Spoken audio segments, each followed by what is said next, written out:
embarking on a rather strange topic tonight. We're going to talk about UFOs. Now, this is an area that most people tend to relegate to the demented or incompetent or fringe-type people. And yet, the entertainment industry, of course, has picked up on this with the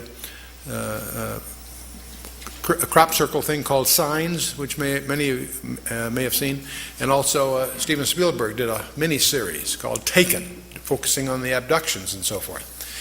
And while these things are interesting entertainment, they are replete, of course, with all kinds of misinformation and legends and half-truths that get mingled with facts so that it's really just entertainment. But one of the things you and I have to face is what is the real reality here? Is this just a bunch of nonsense, a composite of hoaxes and pranks by various people through the years? Or is there something really going on? One of the things we want to explore a little tonight is, are the UFOs real? And if so, where are they from? What's their agenda? Are they friendly or hostile? And most important, what does the Bible say about them? So we're going to explore that tonight as we go forth on our exploration of UFOs and this strange term, the Nephilim. What is that all about? But before we start, since we are dealing with a very, very complicated area, an area where many of us have already formed opinions, let me remind you of there's a principle. According to Edmund Spencer, he articulated this: there's a principle which is a bar against all information. It's proof against all argument. And it's something which cannot fail to keep man in everlasting ignorance. And that principle is condemnation before investigation. So one of our challenges as we go into this very complicated topic is to set aside our prejudices and presuppositions, and let's see what we can find out. Now, the same idea is not only articulated by Edmund Spencer, but it also is in our collection of Proverbs by Solomon, who reminds us that he that answereth the matter before he heareth it, it is a folly and a shame unto him. So one of our challenges tonight is sort of set aside what we think we may have heard or what our basic prejudices are, and let's see what we can find out that might be new. Now, many of us, of course, have seen photographs, many of which are hoaxes, contrived, and so forth. There are many of these in the literature. I'm sure you've seen all kinds. The problem is that not all of them are. It may surprise you to learn that there are over 3,000 authenticated photographs in the classified community that are authenticated. So what's really going on here? See, the problem we have in researching this area is there is so much that's uncorroborated. There's a lot of deliberate disinformation, and certainly a lot of data which is unreliable. And the problem is, when you strip away the hoaxes and you strip away the nonsense and you set aside the uncorroborated, there still is too much to ignore that is substantiated, that involves multiple reliable witnesses, including multiple radar sightings.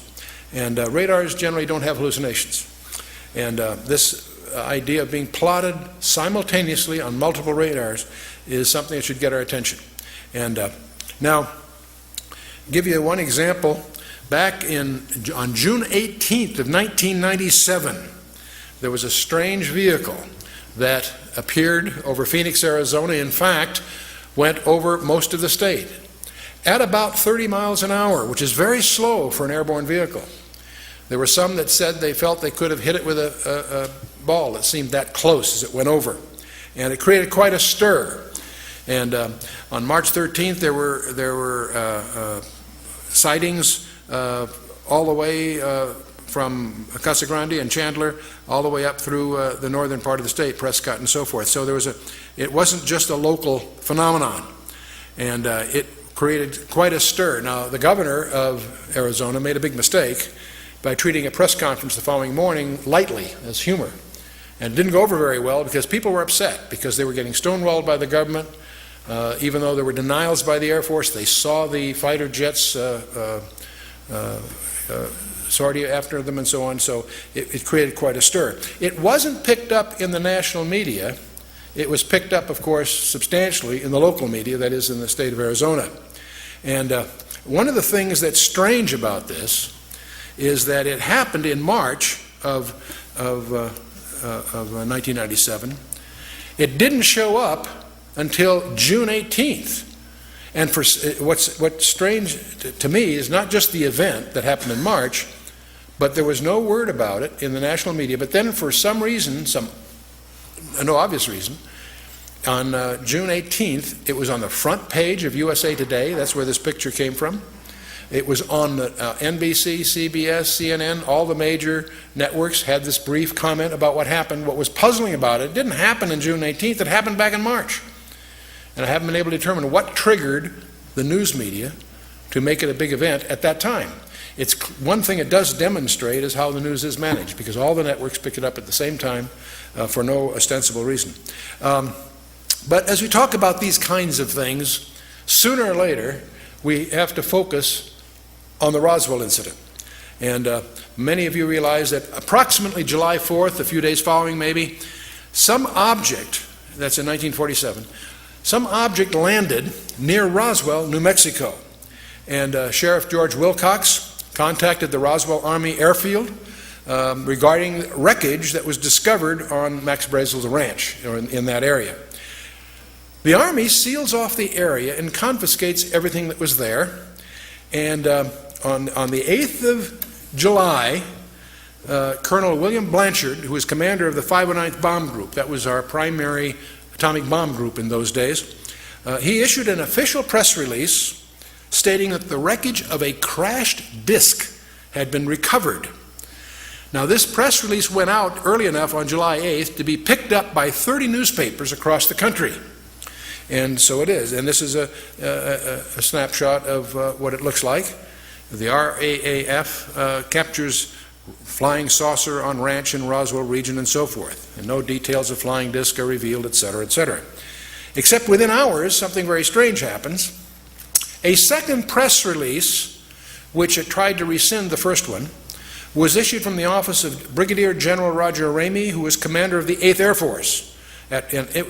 He resides at Fort Worth Army Airfield in Texas, which is about 400 miles away from the incident. But within hours, General Ramey issues a countermanding release, and he claimed that Colonel Blanchard and the officers of the 509th at Roswell had made an unbelievably foolish mistake, that somehow they incorrectly identified a weather balloon and its radar reflector as the wreckage of a crashed disk.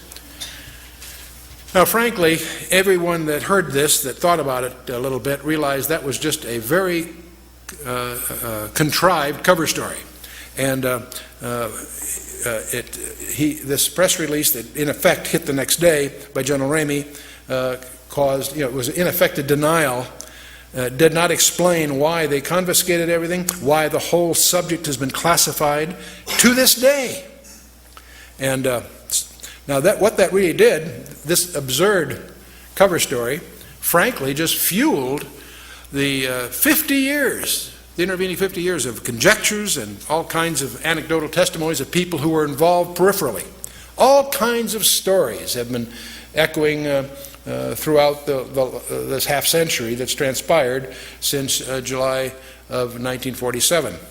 And the stories typically maintain that there were 4 alien occupants of this disk, that 3 of them were dead, 1 was still alive. All these presumably were taken off to the Never Never land of military security, and there's all kinds of stories that are too preposterous to really accept, and yet it continues. The great mystery about,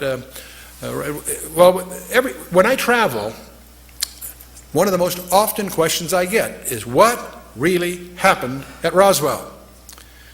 Well, we don't really know what happened at Roswell. It's been classified, and we'll talk about that a little bit. We do know something that happened 9 months after the Roswell incident. Al Gore was born.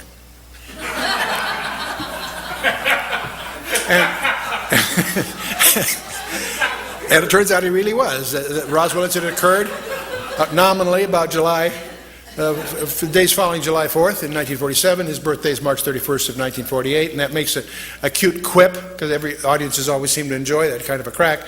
And obviously I'm not being serious, that there's a linkage really. But in any case, there is one reason I want to dwell on this a little bit, because for 50 years people have conjectured what really happened there, and the Air Force has contrived one thin cover story after another over the years, each one sillier than the first, each one easily refuted by anyone that does a little homework.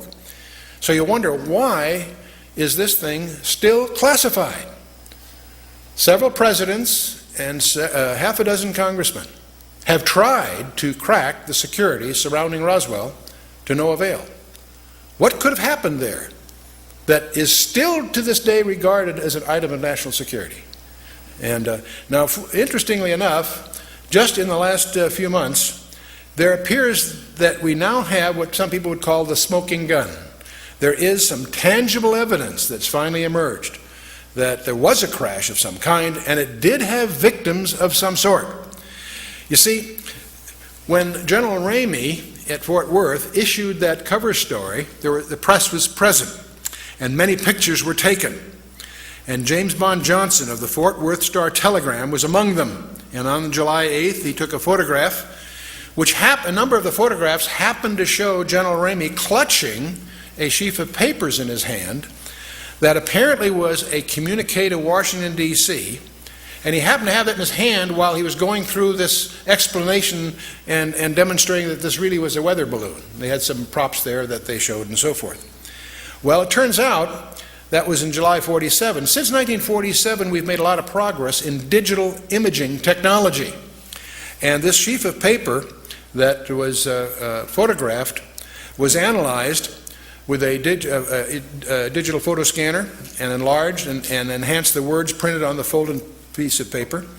And then using a program for digital enhancement and analysis, it's now been reported on Associated Press on November 22nd of the year 2002 that David Rudiak was able to identify several key phrases on that sheaf of paper that General Ramey was clutching during that press conference. There's a phrase, the victims of the wreck, and also the phrase, in the disk they will ship. Lots of other words that were hard to, more conjectural is what they said, but the point is, here's a communication in his hand going to Washington that speaks of victims of the wreck and speaks of a disc that they're going to ship, while he's covering the story that Colonel Blanchard was all mixed up. This is just a weather balloon. So finally, the UFO researchers have something tangible to go on, because up till now it's been a spooky thing. Let's shift a little bit from 47 to July 19th through the 26th, about a week, in 1952. I happen to remember this vividly because in June 30th of 1952, I was entering the United States Naval Academy, so I was a plebe, plebe at Annapolis when this was in the papers and much talked about at the time. It turns out a number of UFOs harassed Washington National Airport, which in those days was the only airport there. We didn't have Dulles, this is before Dulles, and also Andrews Air Force Base, so badly they had to shut down the air traffic. And this went on and off and on for a week. And it was in the papers, because every time the Air Force would alert jets to investigate what these things were, they would disappear. As soon as the jets landed, they came back. And fiery objects overrun jets over Capitol in the Washington Post. These are headlines from that period. Now, one of the things there again, they never really explained it. They issued some cover stories, but the truth of the matter is they didn't know what it was, and it wasn't just an incident one night. It went off and on for the better part of a week. Again, it created a problem just in blocking all the phone traffic, because everybody's calling what's going on and so forth, and so something real was happening, because you're talking here multiple radars. This isn't some impressionable, unprofessional observer. This was the air controllers at Washington National and Andrews Air Force Base, and never explained, at least not to the public. 1993, by the way, there are thousands of these things to select from. I've just picked a few that seem representative. Over in Mexico City in 1993, the population by the thousands were upset and disturbed by what went on. Seoul, South Korea, November 23rd of 1996. CNN and Reuters reported a huge cigar-shaped UFO that was televised for 10 minutes on national television. You know, when we talk about witnesses, there's all kinds of people, many very reliable professionals that have contributed to this background, but the ones that you and I would tend to presume would be the most reputable, most trained, and most competent in this area would be our astronauts. You think they know something about it. Do you realize that 13 of them have gone on record of seeing UFOs while they were doing their missions? Ed Mitchell, Apollo 14, April 1996, and this was on Dateline NBC. He said, NASA is covering up what really happened at Roswell, New Mexico. See, this isn't just the presumption of some journalists or the tabloids at the checkout stands in the market. These are serious people saying that something is being covered up. Astronaut Gordon Cooper has made many talks. On May 15th of 1963, he did the 22-orbit Mercury capsule. He saw a green UFO, which was also at the same time he saw it tracked by the radar in Australia. It corroborated this. And he's testified before the United Nations that UFOs are visiting this planet. And in May 1996, he said, we are being visited by aliens. So he's spoken a lot about this, so much so that some people tend to write him off. James Lovell, Frank Borman, Gemini 7, December 1965. On the second orbit of their 2-week flight, they saw a UFO. Gemini Control presumed it was the stage of their own Titan booster. But they indicated that they had both the booster and the UFO in sight, so that doesn't quite jive. Walter Schirra, these are all familiar names to most of us. Mercury 8, 1968. He was the first guy to use the term Santa Claus to indicate UFOs are near the space capsule. And so this was about December, so everybody thought that this was just a cute quip, but it was a code word. And it was later, in 1979, Maurice Chatelain, the chief of NASA Communications, confirmed that the Santa Claus phrase was a prearranged code word to deal with the UFOs without alarming the public. And Neil Armstrong, Buzz Aldrin, these familiar names to you? Are these guys competent? On Apollo 11, July 21st, 1969, both apparently saw lights in and on a crater, and there are unconfirmed reports that there were other spacecraft there. Some of this is classified, gets classified quickly, so we're treading on dangerous ground. But they have said 2 large objects, we're watching them. And Armstrong is quoted in some reports of a CIA cover-up. Now those reports get squelched, of course, so it's hard to separate what was just urban legend and what really happened. But if you go to Ed White, James McDivitt, James Lovell, Borman, Schirra, Gordon Cooper, these guys have all reported UFOs. Neil Armstrong, Apollo 11, Buzz Aldrin, Apollo 11, Ed Mitchell, Apollo 14, and on it goes. And one of the most interesting ones is John Blaha. He was a veteran of 5 space shuttle missions. He also was a relatively recent resident of the Russian Mir space station. This a few years ago. March 24th of 1989, an amateur radio operator picked up an intercept. Said, Houston, this is Discovery. We still have the alien spacecraft under observation. And very impressive to listen to that soundtrack and hear the familiar voice say these rather strange things. So UFOs, we could go on and on. The main point I'm trying to do at this point, just indicate there are some people that you would consider competent and reliable in multiple names that are reporting these things are real. And I would not attribute all of these to hallucinations or being impressionable or what have you. In fact, if you start looking into this area as an area of research, you'll find it extremely difficult because there are 6,000 professional publications in English alone that deal with this. There are 2,200 foreign publications, 1,350 UFO-related periodicals. And some of these, if you look at the books in the library, there are over 700 books that deal with UFOs just in the period from the 17th century to the First World War. Excuse me, the Second World War, from 1650 to about 1945. There are over 300 books prior to the 17th century that deal with UFOs in the ancient times. So what on earth is this all about? You know, they've done polls. Do you realize that 57% of Americans, according to the polls, believe in UFOs? That's Doesn't make them real, but it says there's some phenomenology that must be real, even if just perceptions. 15% of Americans believe they have seen a UFO. How many of you in the audience have seen a UFO at one time? Okay, we're not going to take names. I just care. Oh, good, okay. Here's the shocking one. This blew me away when I first ran into it. Somewhere between 1 and 3%, various polls agree, somewhere between 1 and 3% of Americans claim that they have had an abduction experience. That's over 5 million people, or in that neighborhood. Not a few thousand deranged people, not a few, disaffected. This is, we'll talk a little more about this. This is a very, very disturbing phenomenon in the counseling profession.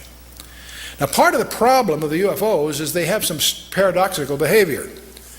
On the one hand, they're seen by multiple competent witnesses. They are plotted on radar, sometimes multiple radars simultaneously. They leave tangible traces on the ground, sometimes radiation, evidence of burning and other things. So they are apparently real in the sense of being physical, on the one hand. There are photographs. Sometimes they show up on photographs, sometimes they don't. But here's the problem. While they seem to be tangible on the one hand, they exhibit behavior that can't possibly be physical. They can go in excess of 6,000 miles per hour without sonic boom. So what on earth does that mean? I'd like to know how they do that trick. They've been plotted making right-angle turns at over 16,000 miles an hour. That defies the laws of physics. That's now perhaps the most disturbing thing of all. They appear to have the ability to materialize and dematerialize without a trace. One of the great mysteries of the UFOs isn't seeing them, is trying to figure out where are they when you don't see them. Some people say, well, they're from another galaxy. Most physicists will debunk that for lots of reasons. They seem to pose that way, but for lots of, if they came, if there are that many coming from another galaxy, you'd think you'd sense the traffic. We'll come to some more reasonable explanations, and you're going to discover the two top researchers in the last century, really, is Jacques Vallée, France, and J. Allen Hynek, the American. Now, J. Allen Hynek was head of astronomy at Cornell, and he set out to debunk this nonsense about UFOs, and he became one of the most ardent, competent, balanced researchers in the trade. J. Allen Hynek, he died a few years ago. Those of you that saw the movie Close Encounters of the Third Kind, whether you realize or not, saw J. Allen Hynek because he was in the crowd. I was on the board in those days with Alan Adler from Columbia, and they had him as just a gesture appear in some of the scenes, just as an extra. And the lacune of that piece of fiction, of course, was patterned after Jacques Vallée, the Frenchman. Both of these respected researchers came to the conclusion that they're not intergalactic for lots of physics. There are a lot of physics rebuttals to that conjecture. They both argued that these things are demonic. Their term. They've written many, many books. You can check them out. These are not religious people. They're not people with any kind of personal agenda. But they came to the conclusion that these things, on the one hand, and by the way, we take for granted that we strip away the nonsense and the hoaxes, set that aside. There's tens of thousands of files you have to wallow through. When you cut through all that, there's still a core group, a substantial core group of real events that need explanation. And so on the one hand, they exhibit physical properties on the one hand. On the other hand, they also violate all physical laws. And so the conclusion that both J. Allen Hynek and Jacques Vallée and others have come to is that they're hyperdimensional, that somehow they come from another dimension periodically. That causes us now to stand back a little bit and do a little tutorial on hyperspaces. And we're going to get into why we feel that the Bible is an authenticated message of extraterrestrial origin in the first place. So let's talk a little about hyperspaces. There are only two kinds of... A hyperspace, by the way, just a term for a space of more than 3 dimensions. You and I are familiar with two-dimensional space. It's called a scratch pad or a photograph or a piece of paper is a two-dimensional representation of something, typically. Three-dimensional space we're familiar with because we live in it, and we also build models in 3 dimensions. We probably have a vague feeling of a 4th dimension called time. We don't get too comfortable with that unless you've done some special study, but we sort of acknowledge that reluctantly. Hyperspaces, frankly, is just the term used to study spaces of more than 3 dimensions. And we discover there's only 2 kinds of people that can really relate to hyperspaces. And that's mathematicians with special training and small children. Okay? Because they haven't, their prejudice has been blindfolded, so to speak. Now, the one book that is second to the Bible in its publication, all of us know the Bible is the most popular book in the history of man, but the second to that would be Euclid. And that's where most of us have been taught in school. And most of us, when we went to school, had trigonometry or plane geometry, same subject in a sense. We all know that a triangle, if you add up the angles of a triangle, adds up to how much? Anyone? 180 degrees, you betcha. So if I have a 30, 60, 90, it adds up 180. If I have a 45, 90, in fact, any triangle, if I add up the angles, it would add up to 180. Suppose, though, that my partner and I went out to a large field here. And we very carefully laid out with the transit a very large triangle, and when we got back with our figures, we added up the 3 angles, and it added up to more than 180 degrees. What would you conclude? That we'd messed up, huh? No, what have we encountered? Anyone? The curvature of the earth, exactly. See, if you take a course in navigation, one of the things that you'll have to get some background in is spherical trigonometry, where you can have a triangle with 90 degrees in each corner. And so, see, when this little rule that we all learned, that a triangle, by implication, a plane triangle, a flat plane, adds up to 180 degrees, that's only true for a universe of 2 dimensions. So when you find that rule violated, it's a hint that you've encountered an additional dimension. And Dr. Einstein made history with that insight, because he was grappling, of course, with the nature of space, and he realized that length, mass, velocity, and time are relative to the velocity of an observer. In 1915, he generalized that, basically discovered that there's no distinction between time and space. And perhaps the most important thing from the general theory of relativity, we won't get in the math, of course, but is to realize that time itself is a physical property. You and I do not live in 3 dimensions, we live in at least 4. In fact, we now discover much more than that. But this idea that Einstein recognized as he grappled with the properties of space, that there's an additional dimension required, and he went to 4 dimensions to resolve the time issue. And his theory of relativity has been confirmed over 12 different methods to over 14 decimals. So it's no longer really a theory. It's well accepted basis in certain fields of science. So when we need to go beyond Euclid, which of course deals just with 3 dimensions. And in June 10th of 1854, the most important lecture in mathematics was given by George Riemann. He invented a thing called metric tensors. And that tool that he developed proves to be one of the most profound tools in advanced physics. And it took over 50 years, in fact over 60 years, for Dr. Einstein to use that tool to develop his 4-dimensional space-time. And it's too bad that Einstein went to his death frustrated by not being able to solve certain problems, which if he had applied the technique going to 5 or more dimensions, they would have yielded. It took his successors to do that. Because in 1953, Kaluza and Klein both developed more than 4-dimensional models which integrated light and supergravity in a model. In 1963, 10 years later, Yang and Mills both developed what they call Yang-Mills fields, which reconcile electromagnetic and nuclear forces. That physicists are pursuing some way to integrate all that we know about the physical universe into a common model. And in as early as 1984, and it's still a current conjecture because there's still problems with it, but scientists now generally believe that you and I live not in 3 or 4 or 5, but in 10 dimensions. And If you read in this area, you'll encounter superstrings and such, and we have briefing packs on this for those that want to get into it more. The point being, we need to understand that the three dimensions you and I are familiar with are not all there is. There's more. Let's imagine you and I can't move up. It'd be futile for me to try to communicate 4, 5, 6 dimensions to us together without having more mathematical tools. But what we can do is we can go the other way, and it may stretch our horizons here a little bit. You and I are three-dimensional beings. Let's imagine a two-dimensional world. That would be like a large tabletop or a large flat plane. Now, and let's imagine that two-dimensional world populated by two-dimensional people. You and I could come along and poke our finger through the plane of their existence.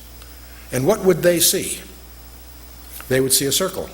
They'd only see that which they could relate to in their universe. But if we as a three-dimensional being are putting our finger through that two-dimensional universe to the two-dimensional people in the two-dimensional universe, they would simply see a circle. Well, in fact, let's imagine that a ball fell through that two-dimensional universe. To the two-dimensional observer in that two-dimensional universe, he'd see from nothing to a point. It'd grow to a large circle, and then it would shrink back to a point and disappear. He wouldn't be able to relate to what happened because he doesn't have the insight of that third dimension. You with me so far? Now, if you had some other kind of a shape, say a tumbling cube, it also would go through and it would take odd shapes as it passed through and then disappear. So one of the problems we have, suppose you and I are going to try to communicate a three-dimensional object to that two-dimensional world. How would we go about it? Well, there's a couple of ways. One would be to do what an architect would call projection. For example, if we had a cube, we could, in effect, shine a light that would give you a profile of that in 2 dimensions. And you discover very quickly that that works, but it's not too useful in letting the two-dimensional person understand a three-dimensional cube. So there's another way you could do it. You could take a three-dimensional cube and you could unravel it. You could take it and just unfold it and lay it out, and that would be a way to communicate to this two-dimensional person what this three-dimensional cube is like. But you'd quickly discover as you try to do that, his understanding is likely to be incomplete. You say, Chuck, what's all this got to do with anything? Well, let's talk about a 4-dimensional cube. That's called in mathematics a Hinton cube, and there are such things. The only place I know of it, it's called a tesseract. That's an unraveled Hinton cube. This is a 4-dimensional cube unraveled into 3 dimensions. You say, gee, what good is that? There's only one place I know of where this has actually been used constructively. And amazingly enough, it was by Salvador Dali. I never realized what a sophisticated mathematician he was, but in his Corpus Christi painting, he actually has Christ on a 4-dimensional cube as a cross, implying his mastery over time as well as space. And I imagine there's probably not one observer in 100 that really understands the sophistication that Salvador Dali was demonstrating by this piece of abstract art. But that's a Hinton cube or a tesseract, and that's the. But anyway, let's get back to hyperspaces then. The main point I want to get across: you and I live in 3 spatial dimensions, and that time is a physical property. That's very important to us in our ministry because we know that the Bible is an integrated message. 66 books penned by 40 guys over thousands of years. And yet it's integrated, and not just thematically. The very design of the text itself evidences integration. But what's mysterious about that integration also implies that the origin of that message is from outside the dimensionality of time because of the nature of its structure, its use of writing history before it happens and so forth. So that's very important. Now, in particle physics, they talk about 10-dimensional strings as the nature of our universe. What fascinates me about that is that that's exactly what 2 Hebrew scholars back in the 13th century, 12th century, predicted just from their study of Genesis 1, is that we live in 10 dimensions, 4 dimensions are knowable, and 6 are not knowable, to use their jargon. But in any case, the suggestion, it's the only one that we've encountered that really can reconcile what we think we know, is that the UFOs apparently are hyperdimensional. They apparently can enter our dimensional under certain conditions for certain periods of time. And so let's see. Now there's another aspect I'd like to touch upon about the whole UFO area. And getting back to the Roswell thing, why on earth is Roswell still classified? Why can't the American public or the world public be informed about what's really going on? It's all tightly classified. Well, back in 1984, an event occurred that deserves some comment. In 1984, several documents emerged within the UFO community. One was a briefing addressed to President-elect Dwight D. Eisenhower by Rear Admiral Roscoe Hillenkotter, and it was dated 18 November 1952. And there was also a special classified executive order signed by Harry S. Truman to the Secretary of Defense. In those days was James Forrestal. It was dated 24 September 1947. And his letter apparently authorized him to establish a board of suitably qualified persons to be answerable directly and only to the President. And the code name for this august group of appointees was Majestic 12. That was the code name. And these documents, all kinds of documents show up, CIA documents and other things, including this memo that signed by Harry Truman establishing this august group. Now, who were these group called Majestic 12? Well, one, of course, was Secretary of Defense James Forrestal, Rear Admiral Roscoe Hillenkotter, who was prominent in those days, Dr. Vannevar Bush, who was probably the most famous scientist of the period, General Nathan Twining, head of the Air Force, General Hoyt Vandenberg, General Robert Montague, and a number of civilians that you may not have heard of, Dr. Detlev Bronk, Dr. Jerome Hunsucker, Mr. Sidney Sowers, Mr. Gordon Gray, and Dr. Lloyd Berkner, and one guy we will talk about a little bit is Dr. Donald Menzel. And these were, when Forrestal died, by the way, in 1949, General Walker Smith replaced him. But these 12 people apparently were known in the classified community, it would seem, as Majestic 12. Well, these are interesting people. You see, first, of these 12 people, there was Secretary of Defense, of course. 3 of these people were the first 3 directors of the CIA, the Central Intelligence Agency. Actually, the Director of Central Intelligence, that was the successor to the Office of Strategic Services, the OSS, which later became the CIA. 5 of these people were top scientists in aviation, research and development, and astronomy. All of these people held the highest security clearances anyway. Let's talk a little bit about Admiral Hillenkotter. He was not, turns out, he was not simply a Navy man. And by the way, I want to mention something. A lot of people have heard about Majestic 12. And a lot of people also understand that it's been all debunked. But we're indebted to a very, very patient, thorough, diligent researcher by the name of Stanton Friedman, who published a book on this. And what he did, he developed dossiers, spent 20 years developing dossiers on each of the 12 to try to understand as much as he could about their personal lives. Rear Admiral Hillenkotter was not simply a Navy man. He was the first director of the CIA, which was also established, interestingly enough, in September of 1947, just months after the Roswell incident. He retired from the U.S. Navy in 1957 and soon was appointed on the board of governors of NICAP, which was considered the most influential UFO organization in the 50s and 60s. Dr. Vannevar Bush, this is a name you probably heard. He's a world-renowned research scientist. He was the head of MIT between the 2 world wars and head of the Office of Scientific Research and Development. He led the development of the atomic bomb, the proximity fuse, radar, and 100 other high-tech systems with military applications. See, that's why he's so well known. He was also well known for establishing a policy of compartmentalization of classified work. It was previously the style in research labs to give people a lot of freedom of movement. And he was the one that saw the need for compartmentalizing, letting scientists have only the information they need to know so that they could control the transit of information within the organization. So this whole idea of, we're going to talk about compartmentalization here shortly.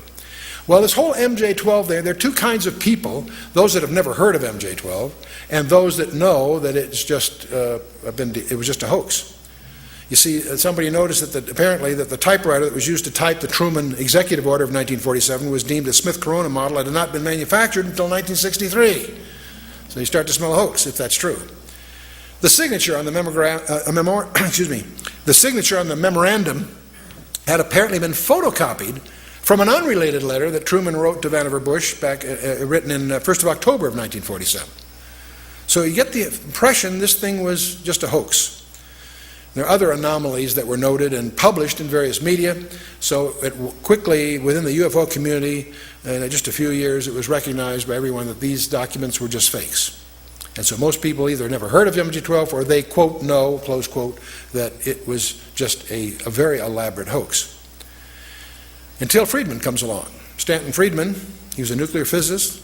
He spent over a decade painstakingly probing 15 libraries and archives, and he now has cast significant doubts about the doubters.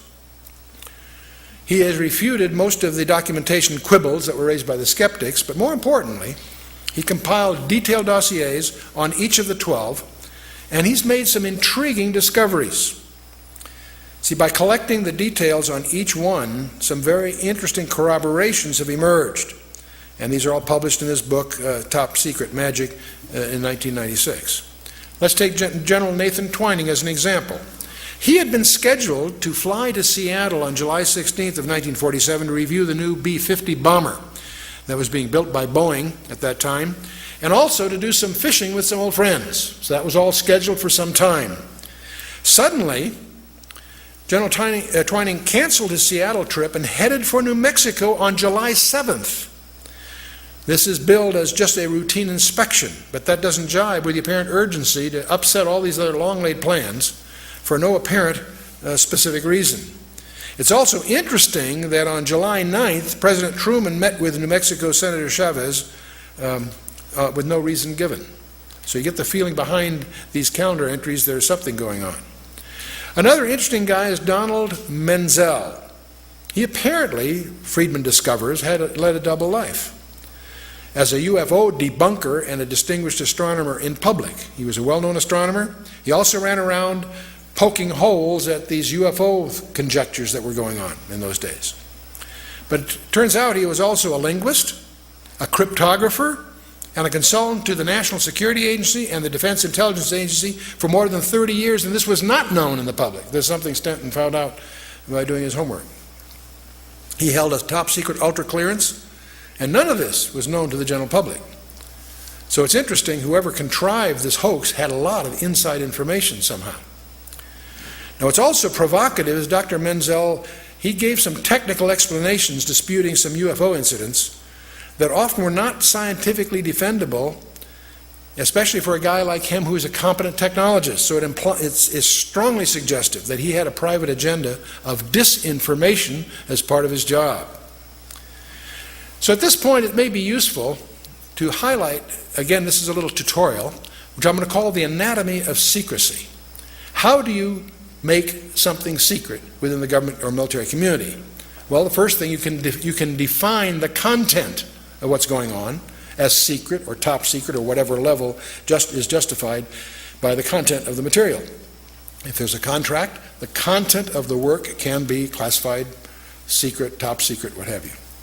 But let's assume you're really serious about making this especially secure. The other thing you can do is called compartmentalization. You can compartmentalize the project. And how do you do that? You make the existence of the contract classified. And these are usually in the intelligence community, and that's why they go by a nickname. They're called black programs from the intelligence side. These are great contracts to get because your competitors don't know they exist. So they're sole source, and they're considered attractive contracts. I have served as chairman of the board of 4 different publicly traded defense contractors. And several of these were companies that had their primary commitments in deeply classified work and obviously included compartmentalized programs. But I have to tell you, I was startled. I spent 30 years in the strategic community, both in the Department of Defense community directly and also, as I say, on boards and of publicly traded defense contractors. And I have to tell you, it was late in that 30-year career that I discovered, much to my amazement, there is another level of security, and that's where you make the existence of the customer classified. And I was in one of those projects, and it was a very, very strange meeting. We had our little company that was publicly traded, but not a large company, was competing for a particular procurement, and the head of that particular division asked me, as chairman of the board and controlling shareholder, and so on, to be present at the meeting, along with our banker. The vice president of First Interstate Bank was there, and as we in this conference room, three guys come in with business cards and give us their business cards, High Technology Research Associates or something like that, but quickly explain that that's just a cover, and we're not surprised. That's what's known as a cutout, a shell corporation that they're using for certain purposes, and they explained to us that we're down to two companies, ours, which is a smaller company, and another large company. And one of the two companies is going to get, this is like on a Wednesday or Thursday, on Monday, one of these companies will be phoned and get the contract. And we're in the running. Okay, that's exciting. But then they explain that they're very embarrassed because we'll get a verbal okay on Monday if we win. But we'll have to start work right away to make the timing, and they won't be able to get paperwork to us for maybe 60 or 90 days. They're embarrassed, but it takes that long to get the kind of paperwork we need. And so the problem is we're going to have to start on a verbal go-ahead before we have paper. And the problem with that is that they looked at our financials, and we weren't that financially strong to undertake that kind of a commitment.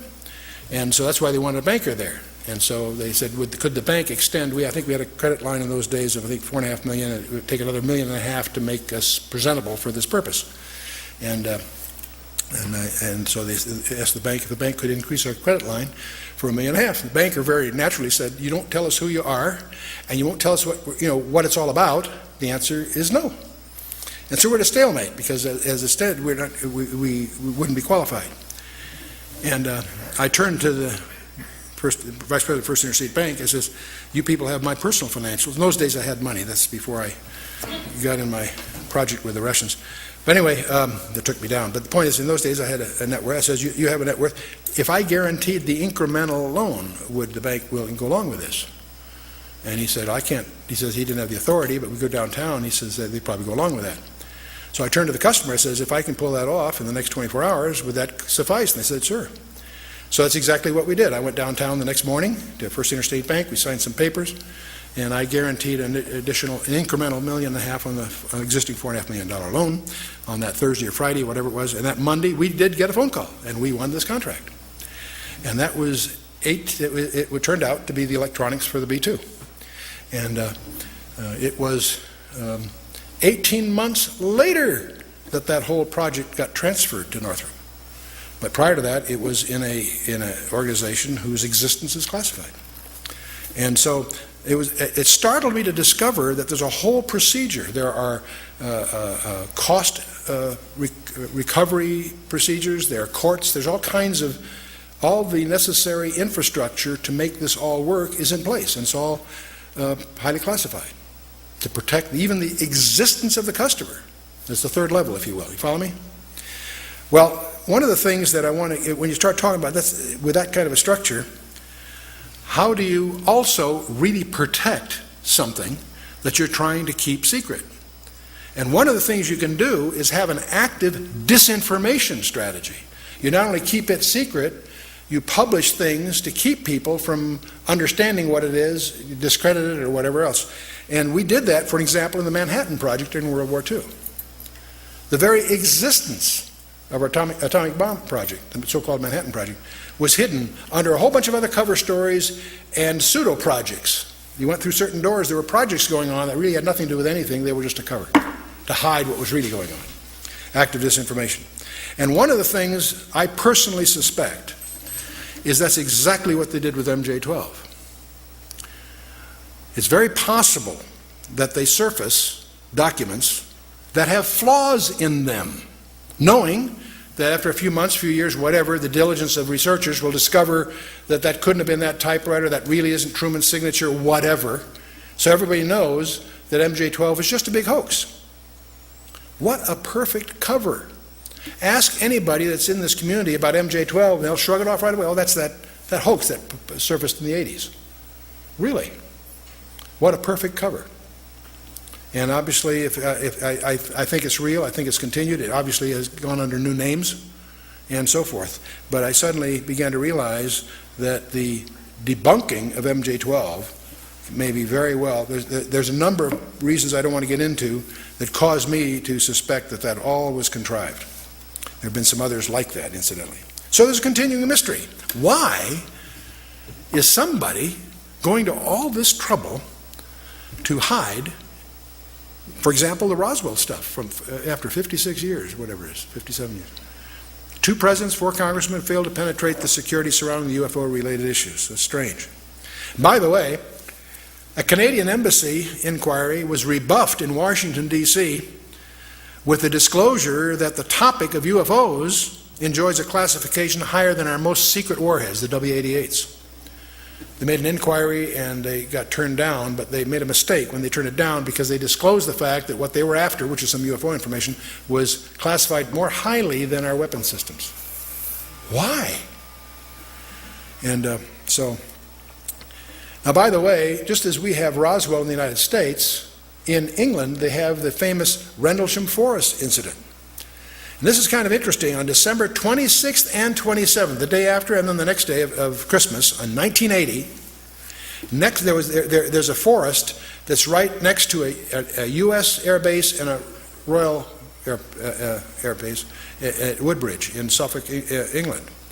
And in that forest, twice, 2 evenings in a row, a UFO landed. And it was seen 2 nights in succession. It was tracked on radar by many of the military sites around there. Many people were involved. They rolled out what they call light-alls. That's like a car-drawn trailer that has bright lights for various outdoor projects. They had that all set up when they landed. It was apparently scheduled somehow. And this was reported by Deputy Base Commander Lieutenant Colonel Charles Halt in a memo that was classified on both sides of the Atlantic. But a copy did get leaked out. And so just as we have our Roswell mystery, in England they talk a lot about Rendlesham Forest. What really happened there? There are lots of people involved, military, enlisted and others. So out of that have come all kinds of stories.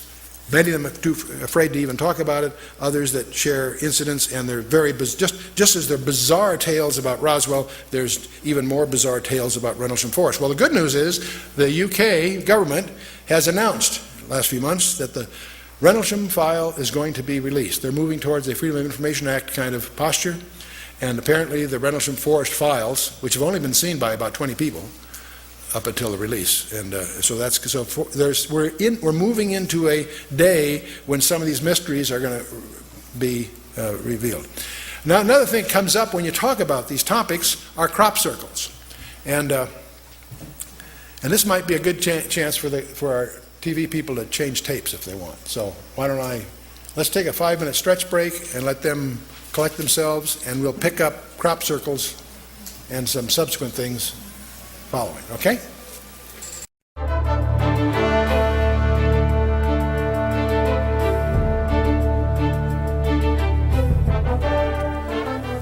Well, you can't talk about UFOs and that sort of thing without getting into the area of crop circles.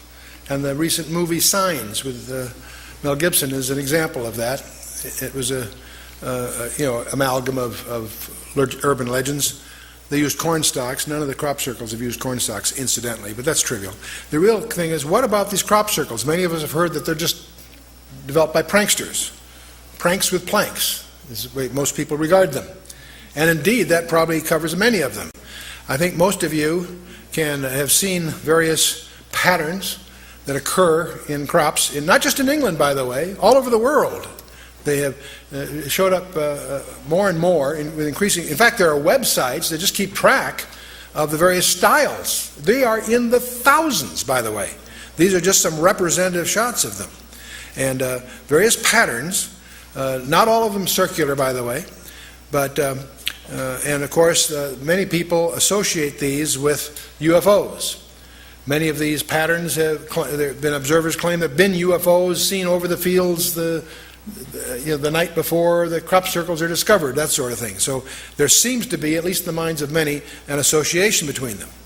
And but in 1991, two elderly artists, Doug Bauer and Dave Chorley, they came forward and admitting that they had faked hundreds of these circles, and they demonstrated their technique using ropes and planks and tethers and so forth to do this. In fact, they did it under journalist supervision. In fact, in some of the TV specials, you can actually see time motion where they unveil how they pulled some of these off. And if that was just it, we would probably dismiss this as an incidental topic. But and it does appear, by the way, that there are many of these that have some form of craftsmanship that accounts for the thousands that appear throughout the world, not just in Britain, in the United States too. But let me tell you frankly, that doesn't explain them all. There's also a group of scientists that have been studying this quite rigorously and are startled with what they find on some of these circles. There are articles in peer-reviewed scientific journals that have established that not all of these things are pranks with planks. For example, biophysicist William C. Levengood, he's of the Pinlandia Biophysical Laboratory in Michigan. He's examined plants and soils from 250 crop formations, randomly selected from 7 countries. And the samples and the controls of the handling of those samples were provided by the Massachusetts-based BLT research team directed by Nancy Talbot. Levengood, by the way, has published over 50 papers in scientific journals. And he's documented numerous changes in the plants and the formations. For example, most dramatically, they found grossly elongated nodes, or like knuckles, along the stem that are apparently expulsion cavities caused by the heating of the internal moisture from exposure to intense bursts of radiation. The only way they can explain them. They've also taken seeds from the plants and germinated them in a lab. It showed significant alterations in growth as compared to the control samples. And this has been published in the International Journal of European Societies of Plant Psychology back in '94. But it goes on and on. They find a brown glaze over some of the plants. It turns out it was pure iron that had been embedded in the plants while the iron was still molten. Tiny iron spheres were also found in the soil around those plants.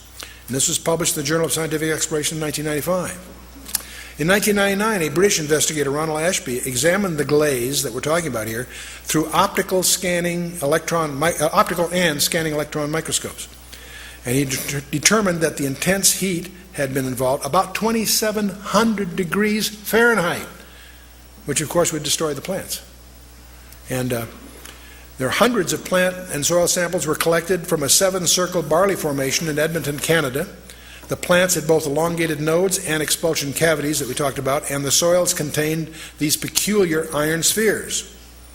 And the controls showed that none of these, in other words, plants that were not part of the circle did not have any of those changes.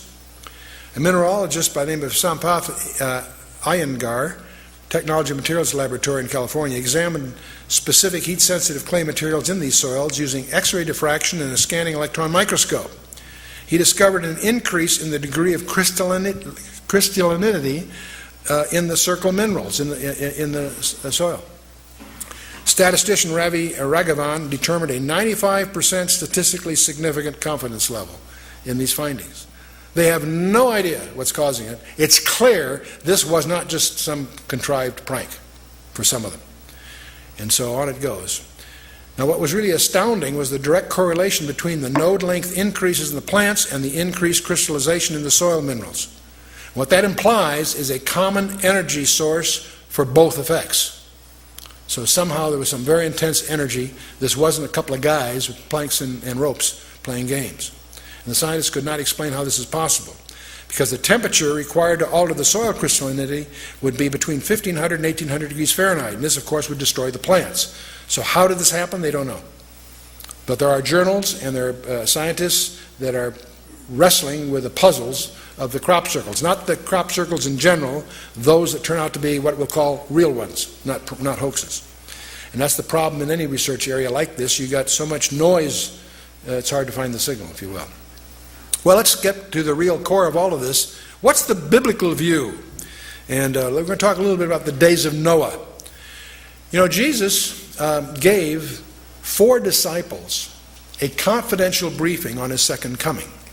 And the 4 disciples came to him to inquire of his return, and he detailed the precedent events that would occur prior to his second coming. And his answer to them, these 4 guys, is so important it's recorded in 3 of the 4 Gospels. In Matthew 24 and 25, Mark 13, and Luke 21 and 22. But he opens and closes that briefing with a repeated admonition. Take heed that no man deceive you. And that occurs in Matthew 24:4, and you'll find it's the theme of the entire presentation. We're dealing here in spiritual matters, and the attempt of the enemy will be to deceive us. But in the middle of this briefing, about verse 37 of Matthew 24, Jesus makes a very strange remark. He says, "But as the days of Noah were, so shall also the coming of the Son of Man be." Now in the context there, what he may have been alluding to is simply that it'll be business as usual until, just as it was business as usual until Noah and the ark, it'll be business as usual until he returns. And most people who read that passage assume that that's all he meant. It's just that it's going to come as a surprise. And yet there are many scholars from the context of the details of that passage feel he was giving us a hint of something deeper. And we really won't understand what he's talking about unless we understand what the days of Noah were like. And so we're going to try to figure out what did Jesus really mean? As the days of Noah were, so shall the coming of the Son of Man be. So what you really need to do to get a handle on the UFO thing, strangely enough, is to do your homework in Genesis chapter 6. And I want you to notice the first 2 verses, and I want you to pay attention that the first 2 verses are a single sentence. Many people stumble because they don't realize that's a single sentence. You'll see what I'm getting at in a minute. Genesis 6, verse 1. "And it came to pass, when men began to multiply on the face of the earth, and daughters were born unto them, that the Benai Elohim, the sons of God, as it's translated, saw the daughters of men, that they were fair, and they took them wives of all which they chose." 1 verse. Now the question is, this strange phrase, sons of God, that can mean anything to us. Let's find out what the text really means, sons of God. What it is in the Hebrew is, remember Hebrew goes from right to left, so if you're watching the slides here, remember all languages go towards Jerusalem. Nations that are east of Jerusalem go from right to left, the language. Nations that are west of Jerusalem go from left to right. So just breaking, so Hebrew, Aramaic, Arabic, Sanskrit, whatever, they go right to left. Anyway, so if you're reading the Hebrew here, recognize it goes from right to left. Benai Ha Elohim, the sons of the God. Now, sons of God, Benai Ha Elohim is a term that's always used of a direct creation of God. Adam was a direct creation of God. You and I, in the natural, are not. We're sons of Adam. That's our problem. That's what the book of Romans is all about. And but as many as received him, to them gave he the power to become the sons of God. The term has technical meaning in the New Testament as well as the Old. In the Old Testament, this term in the Hebrew, in Job 1:6, Job 2:1, Job 38:7, is always used of angels, because they are a direct creation of God. In the New Testament, also Luke 20:36. Also the book of Enoch. Now, don't misunderstand my use of this as a citation here. The book of Enoch was very popular from about the 2nd century before Christ to the 2nd century after. It is not an inspired book. I wouldn't treat it that way, but it is useful in understanding the vocabulary and the grammar of the time. And clearly in the book of Enoch, this term is used there also to refer to angels, and it deals with it greatly. The Septuagint, this is the translation of the Hebrew scriptures that went from Hebrew to Greek. if you were a Jew living in the time of say, the 2nd century before Christ, the enforced language worldwide, the commercial language, was Greek. Thanks to Alexander the Great and following, that was the common language. If you were a Jew in business anywhere in the world, you had to speak Greek to survive. You may have known Hebrew for religious purposes, but Hebrew was to the Jew in those days what Latin is to a Catholic today, basically a language for religious purposes. So one of the things, if you were Jewish in those days, what you would have liked to have had is a copy of what we call the Old Testament, the Tanakh, in Greek, so you could read it. And because of that, under Ptolemy Philadelphus, he funded the translation of the Hebrew Scriptures into Greek, started about 285 BC, finished about 270 BC, and the result of that work product, he got 70 of the top scholars. The word Septuagint is just 70, fancy word for Greek word for 70. He got the 70 top scholars to do the translation. It took about 15 years. And the result of that we have copies of. And it's known as the Septuagint translation of the Old Testament. And it gives us the benefit of the precision of Greek on some of these issues. So it's a very, very powerful resource for scholars. And the Septuagint also makes it clear that we're dealing here with angels, as we think of them. Now in Genesis 6, it came to pass when men began to multiply on the face of the earth and daughters were born unto them, that the sons of God saw the daughters of men, that they were fair, and they took them wives of all whom they chose. The word sons of God, of course, is Benai Ha Elohim, sons of God, direct creation, term for angels. Saw the daughters of men. Now by the way, what that really says in the Hebrew is Banath Adam, daughters of Adam. I mention this because there have been contrived some strange interpretations of this passage that are commonly taught in most seminaries. And it's tragic because there's a view of this passage that has no scriptural support. And we'll talk about that because you'll run into it. Many people think that this is strange stuff, and it is strange. It's even stranger than most people realize. So, now when you get down to verse 4 of Genesis 6, it says, there were Nephilim in the earth in those days, and also after that, when the sons of God came in unto the daughters of men, and they bare children to them, the same became the mighty men which were of old, men of renown. What this verse seems to indicate is that these Nephilim were offspring of a strange union. The sons of God, these are angels according to the Hebrew precision here. They came in unto the daughters of men, daughters of Adam, incidentally. This is not just Cain and Seth and any of that. This is these are daughters of men. And they bear children to them. It's those children that are the Nephilim. Now, what on earth is the Nephilim? That word, Nephilim, is a key word. We're going to talk a lot about that. Nephilim means the fallen ones. It comes from the verb nephal, which means to fall, be cast down, to fall away, to desert. That's what a Nephilim is, a deserter, in a sense. What the passage portrays, and it's very difficult for many people to absorb this, it portrays fallen angels. These are not the good guys. Remember when Satan fell, a third of the angels fell with him. Not all of them, but a group of them, apparently, and we'll talk more about this in a minute, chose to try to create a hybrid race. By cohabiting, I don't know the technology. I'm not going to get into that. But they apparently were. See, angels can't multiply. Angels are eternal. Reproduction is a process for mortals. But at the same time, Satan's got a problem. A third of the angels fell with him, so he's got a deficiency of 2 to 1 in any war that comes in, right? He's got to find a way to strengthen himself. This is just a conjecture that floats around. Now, the offspring of Nephilim, they're also called the Hagibarim, the mighty ones. And now, where the confusion starts to set in is when this Hebrew passage was translated into the Greek in the Septuagint, the word they used for the Nephilim was gigantes. It sounds like giants. And it turns out they were giants, but that's not what the word means. Gigantes comes from gigas, which means earthborn. So in the Hebrew, they're called the fallen ones. In the Greek, they're called the earthborn.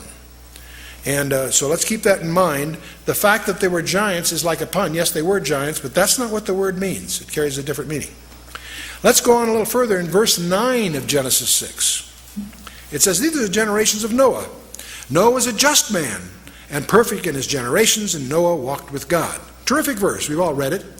But most of us may not pay attention to what that's really saying. These are the generations of Noah. Noah was a just man and perfect in his generations. What does that mean? Well, the word perfect in the Hebrew is tamim. What it means is without blemish, sound, healthful, without spot, unimpaired. What that verse seems to indicate is that Noah's genealogy was unblemished. Now this comes on right after the verses that talk about these strange goings on, where these fallen angels have created some weird form of hybrid, but Noah was unblemished in his generations, and that's one of the reasons that God chose Noah and his 3 sons and their 4 wives to start over again. The purpose of the flood was not just that there was sin in the land. There was, and that's emphasized. But if sin brings the flood, we better get some life jackets. No, there's something far deeper going on. That's what I want to sensitize you for when you do your own study and come to your own conclusions. But I want you to recognize there's something much more profound that God is a problem that God was solving, and that is that Satan's strategy was to contaminate the human race. Now, by the way, if this view is correct, I'm presenting to you what's sometimes called the angel view of Genesis 6. That is not taught in most seminaries, and I'll come back to that in a minute. But if that view is correct, as I've suggested from the exegesis of the Hebrew in Genesis 6, it will be confirmed in the New Testament, at least twice, and it is. When you get to the book of Jude, Jude makes an allusion to this very event in Jude verses 6 and 7. Jude is just one chapter. But in verses 6 and 7, Jude writes, and the angels, and by the way, this is in the Greek, so it's not ambiguous, and the angels which kept not their first estate, but left their own habitation, he hath reserved in everlasting chains under darkness unto the judgment of that great day, even as Sodom and Gomorrah, and the cities about them in like manner giving themselves over to fornication and going after strange flesh, are set forth for an example, suffering the vengeance of eternal fire. Jude is talking about judgment on the bad guys. And he mentions among these things, these angels which sinned back in Genesis 6. These angels which kept not their first estate, but left their own habitation, he hath reserved in everlasting chains. These angels that participated in Genesis 6 apparently are chained, awaiting a special judgment. We'll talk. Peter's going to talk about that in a minute. And Jude adds something else here. He makes a comparison between the sins of Sodom and Gomorrah and the sins of these angels, in that they were doing that which is unnatural. Sodom and Gomorrah, homosexuality. We're all familiar with that. Even as Sodom and Gomorrah and the cities about them in like manner, giving themselves over to fornication and going after strange flesh, are set forth an example, suffering the vengeance of eternal fire. He's using that as an additional exemplar, lumping the angels with them. The angels went after strange flesh, so did Sodom and Gomorrah. They're both reserved for special judgment. You follow me? You can read it, check it out yourself. That's one confirmation. That's in Jude. Let's take a look at, see, they left their own habitation. We're going to come back to that in a minute. And going after strange flesh is the allusion here. Let's turn to 2 Peter chapter 2, verses 4 and 5.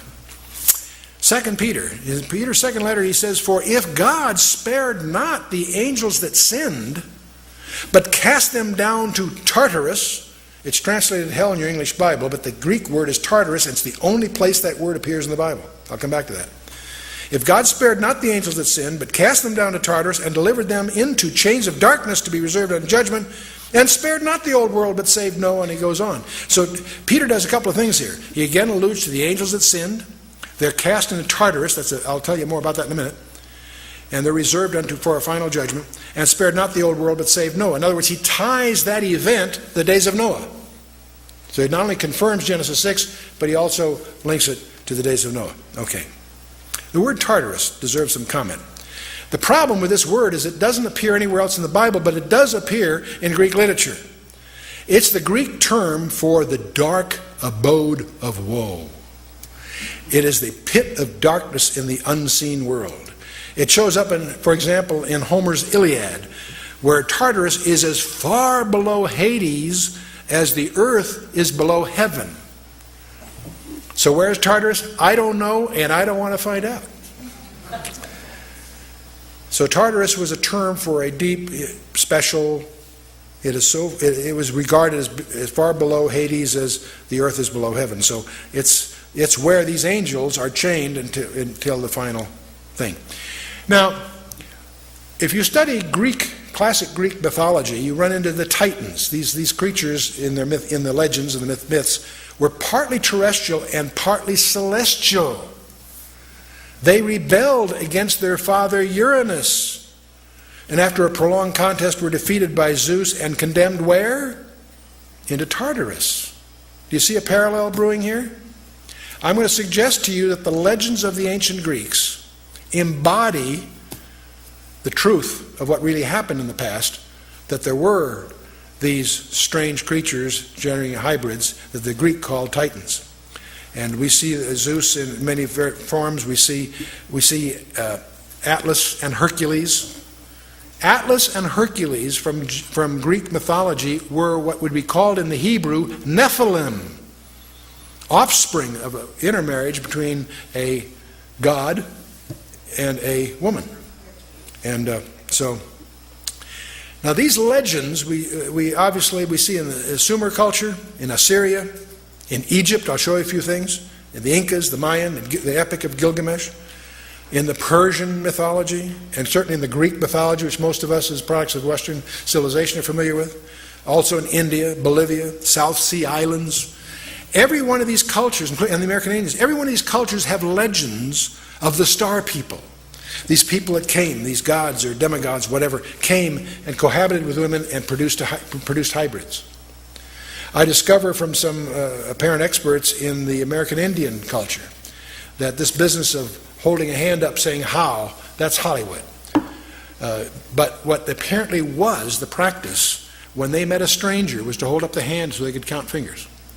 They had a terror of the six-fingered people. And if you go to the ruins at Chaca, New Mexico, they have one of the exhibits there that you want to take a look at, with famous pictographs. And among those pictographs you'll find the fearsome six-fingered hand as part of that. I came across something else that's kind of... The Pawnee Indians have an account that Bill... You remember Buffalo Bill? Real name was William Cody. He wrote his autobiography in 1920. Very colorful guy. You can get his book. It's popular. But there's an interesting quote in his book by Buffalo Bill, Bill Cody, published in 1920. He says, while we were in the Sandhills scouting the Niobrara country, the Pawnee Indians brought into camp some very large bones, one of which the surgeon of the expedition pronounced to be the thigh bone of a human being. The Indians said the bones were those of a race of people who long ago had lived in that country. They said these people were 3 times the size of a man of the present day. And they were so swift and strong that they could run by the side of a buffalo and, taking the animal in one arm, could tear off a leg and eat it as they ran. I don't know what to make of that. It's in his autobiography. It's published in 1920. I don't think he was worried about UFOs and stuff, but it is a interesting allusion to the Indian legends. In the early country, Ashur, they always speak of the flying god of Ashur. And this diagram you see in many, many of the ancient monuments of a man with a bow, like Nimrod perhaps, and the wings. And you see this on the monuments. Here's an example of them. As you go through Egypt, this is a snapshot in one of the tombs of, I think it's Ramesses II, but you see in all of them. You'll notice on the headers of these passages, again you see a flying disc, again and again and again, as you go through Egypt. You look at the headers on many of these monuments. You look up there and you always see the flying disc, sometimes with a snake involved. And you see it again and again and again. Sometimes you see a person involved with these, and you even find the disc being transported from place to place. So this seems to be something more than simply a symbol of some icon that they're worshiping.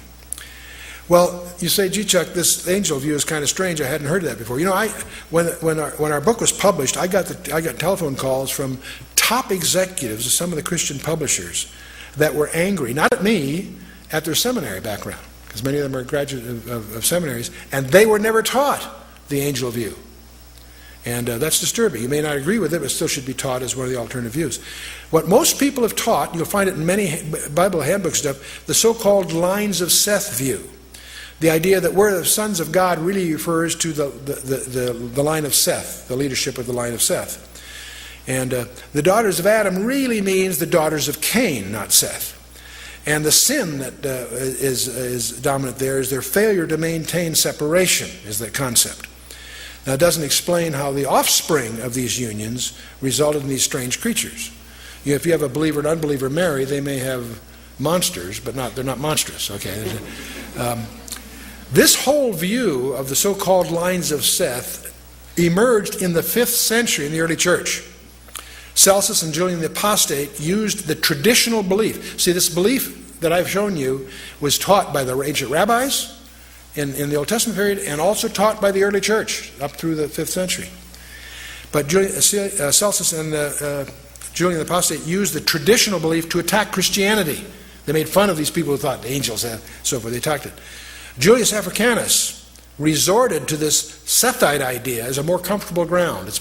People find that less spooky, and Cyril of Alexandria used it to repudiate the Orthodox position. Augustine comes along, who was a profound influence, and he did many, many great things. He dealt with a number of heresies, but he embraced the Sethite series, and that, of course, made it orthodox. And so this view of this line of Seth prevailed all through the medieval church.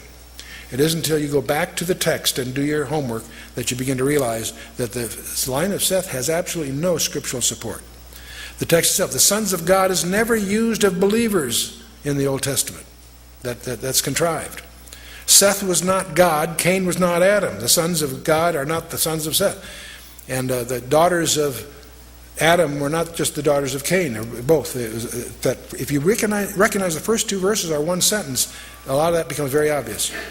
And if there's daughters of men, where are the daughters of Elohim? If there's sons of Elohim, where's the daughters of Elohim? See, you sort of wonder, there's no mention of that. The grammatical antithesis is ignored, and I won't get into that here, but this idea of maintaining separation doesn't occur until chapter 11 of Genesis, not 6. It's 5 chapters later that we have the Babel and all of that. The separation is imposed upon Isaac and his following, not on Ishmael or the others. It was Isaac and Jacob that were told to keep themselves separate. And that was not imposed on Seth and Cain. That's all contrived. In fact, Genesis 6 verse 12 says, all flesh was corrupted. So the idea that lines of Seth were the good guys and the line of Cain was the bad guys is contrived. That's not what it's all about.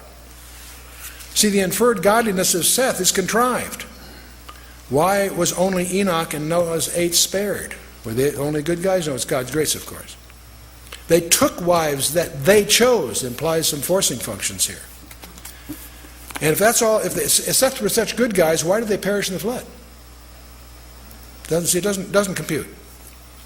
And Enosh, it was incidentally Enosh's, Seth's son, that initiated the defiance of God. Most people don't realize that because of mistranslation.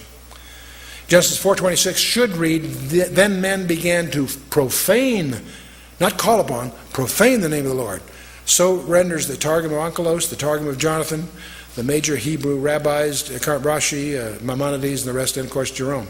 So the daughters of Cain, this is not a subset of the daughters of Adam. There's no basis for that. And the Cainites were not necessarily godless. You know, I always wondered in Genesis 4 why we have the genealogy of Cain. Because they're going to all perish in the flood. Why does the Scripture give us the genealogy? Well, there may be other reasons, but one reason is if you read the names, you'll find the name of God in them. You get the impression that Cain messed up, killed his brother, yes, but he raised his kids and grandchildren to worship God. He was a godly guy, and the names reveal that. So the idea that the descendants of Cain were bad guys is a contrivance of modern scholarship. And why are they just daughters of Cain? Were the daughters of Seth so unattractive? What's the deal here? So that's, of course... And of course, the death knell to this theory is that the unnatural offspring. What were the Nephilim then? See, they were supernatural offspring, the mighty men, the Gebarim. Does that mean only X chromosomes among the Sethites? There are no women of renown recorded. And what really made Noah's genealogy so distinctive? It wasn't contaminated by these goings on. And as I pointed out, we have these New Testament confirmations. We looked at several of them, and I won't get into that here. The angel view was the traditional rabbinical view in the Old Testament. The book of Enoch is just an example of their belief system, emphasizes that. The testimony of the 12 patriarchs, these are not inspired books, but they do reflect the thinking of the times. Josephus clearly understood this. The Septuagint clearly spells it out. The church fathers in the first few centuries, Philo, Justin Martyr, Irenaeus, and the rest of them, all taught this. Modern scholarship, Pember, DeHaan, McIntosh, Dillich, Gabelin, Arthur Pink, Donald Barnhouse, who I respect highly, Henry Morris, Merrill Unger, Arnold Fruchtenbaum, terrific scholar, Hal Lindsey, Chuck Smith, others. Modern scholarship recognizes the angel view. The Sethite view is the text itself destroys it. The inferred separation is nonsense. The inferred godliness is contrived. The inferred Canaanite substitute of the Adamites is not contrived. All this is contrived. The unnatural offspring implied is the death knell to the view, in my opinion. Of course, the New Testament, Jude and 2 Peter nail it. But there's another issue as I got into this, not just for this study. It's important for us to understand that the Nephilim were not confined before the flood. We don't know how they came about, but they were Nephilim after the flood. When Moses sends in the 12 tribes, in Numbers 13, verse 33, they encountered the Nephilim in the land. Who built the pyramids? Let's hear another quick ancillary question here. Who built the pyramids? The Great Pyramid of Giza, the Stonehenge in Britain, and the circle of the Rephaim in the Golan. And they're up in the Golan Heights. There's an unexplored monument we discovered up there that is called the Gilgal Rephaim. Who are the Rephaim? And the circle of Rephaim is 5 circles, 20-ton stones, about 155 meters in diameter, dated to about 3000 BC. It's built on a flat plateau. And by the way, you can only detect its architecture from above, strangely, and so forth. There's some others, too, that are, if you fly over that area, you see the hints of others. These have never been explored. And the point I want to get across, it startled me to realize that this is not simply a study in Old Testament ancient history. It is essential to understand, if you're going to understand your Bible, understand prophecy. You need to understand there were Nephilim after the flood. In Genesis 4, it says there were Nephilim in those days, and also after that. It even hints at it right there.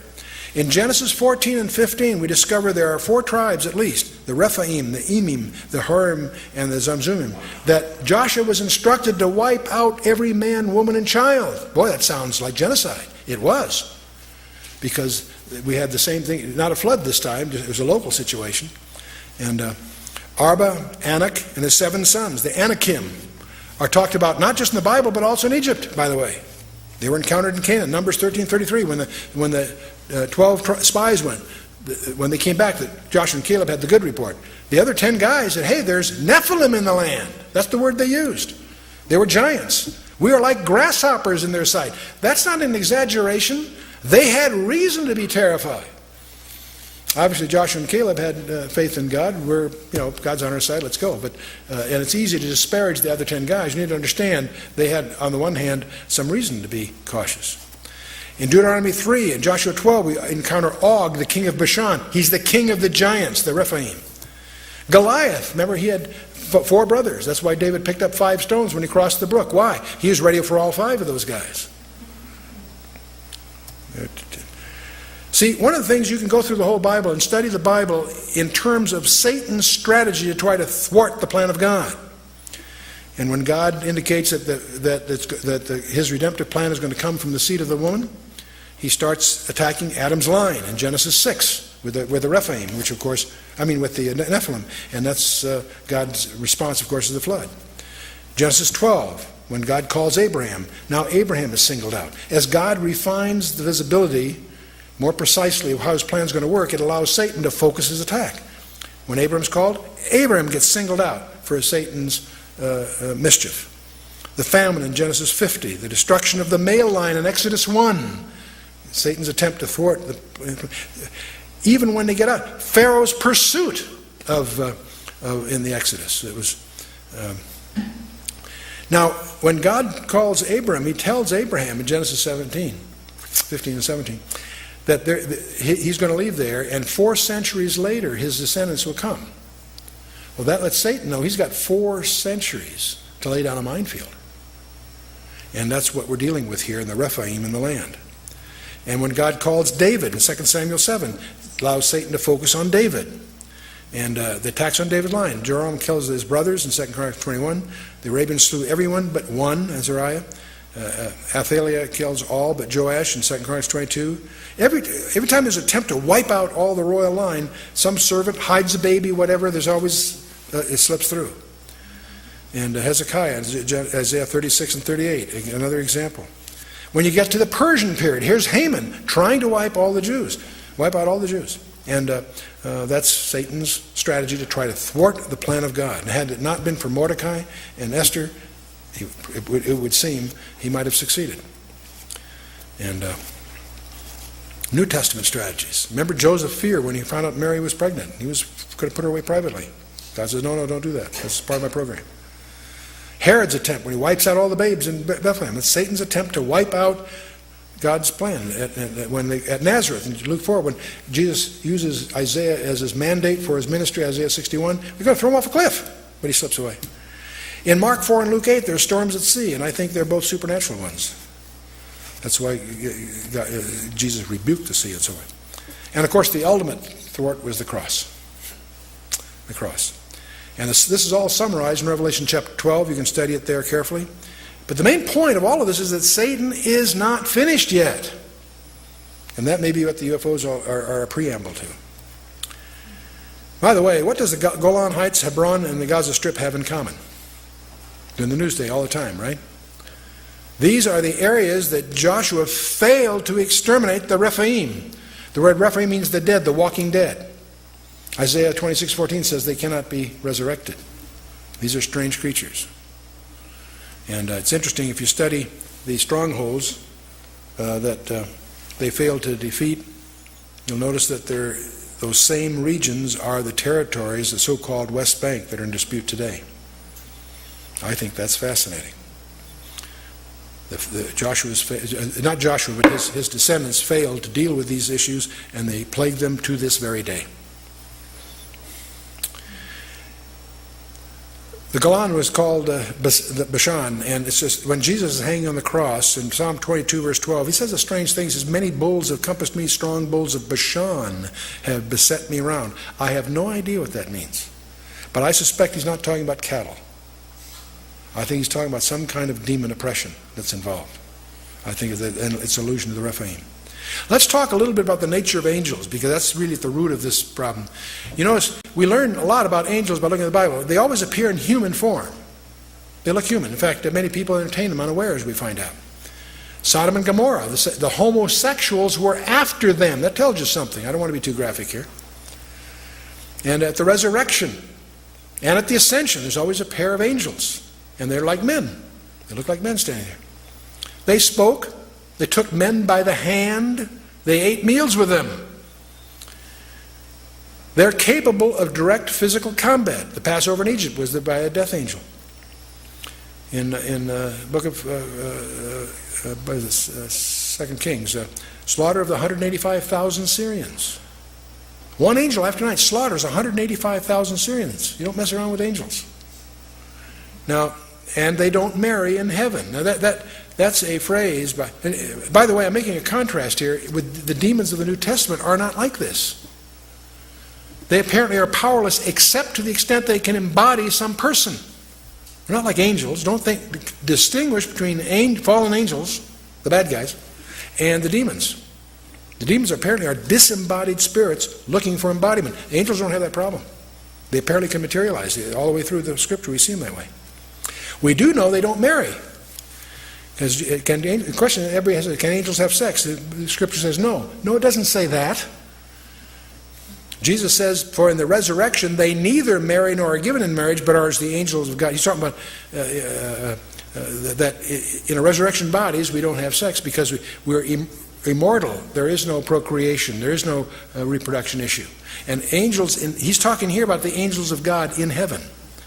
I would not speculate on the technologies available to an angel who falls.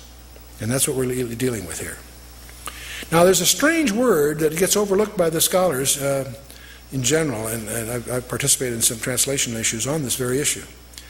There's a word called okaterion, and it refers to the body as the dwelling place for the spirit. It only occurs twice in the Scripture, and it's very interesting where it does. It occurs in Jude 6, and it's the word that describes what the fallen angels disrobed from. And in 2 Corinthians 5:2, it speaks of, it alludes to the heavenly body that you and I as believers aspire to be clothed in. Same word, okaterion. I think it's a technical term that's overlooked by the scholars. In Jude 6 and 7, it says, when the angels which kept not their first estate left their own habitation. That word habitation is okaterion. They disrobed from the body that they were given to indulge in this mischief in Genesis 6. The angels which kept not their first estate, but left their own habitation, he hath reserved in everlasting chains under darkness in the judgment of that great day. Even as Sodom and Gomorrah and so on. We went through that before. The word is okaterion. In 2 Corinthians 5, 1 and 2, Paul tells the Corinthians, for we know that if our earthly house of this tabernacle were dissolved, we have a building of God, a house not made with hands, eternal in the heavens. And for this we groan, earnestly desiring to be clothed upon with our house which is from heaven. The word translated house is okaterion. That which those angels abandoned is what we aspire to. That kind of a habit, if you will. Okaterion again. Anyway, let's talk about something else we talked about earlier and mentioned earlier we should get into. Alien abductions. You know, the disturbing thing is there's continuing a deluge of cases being reported that are too weird, too bizarre to take seriously on the one hand, but they're too frequent and too consistent to ignore. And estimates of 1 to 3% of our population have been reported in the professional journals. All the strange episodes seem to involve the implanting or the harvesting of human fetuses as a primary topic. It seems that if these creatures are real, they're very preoccupied with the human reproductive process. And that causes us to wonder, could this be leading to a repetition of the strange events of Genesis 6? Is it possible that this is the hint that is included in Jesus' remark, as the days of Noah were, so shall the days of the coming Son of Man be. Dr. John Max, a Pulitzer Prize-winning MD, he head of psychiatry for Harvard's hospital there, and he's written on this area. He says, the idea that men and women and children can be taken against their wills from their homes, cars, or schoolyards by strange humanoid beings, lifted into spacecraft, and subjected to intrusive and threatening procedures is so terrifying and yet so shattering to our notions of what is possible in our universe that the actuality of the phenomenon has been largely rejected out of hand or bizarrely distorted in most media accounts. This is altogether understandable given the disturbing nature of UFO abductions and our prevailing notions about reality.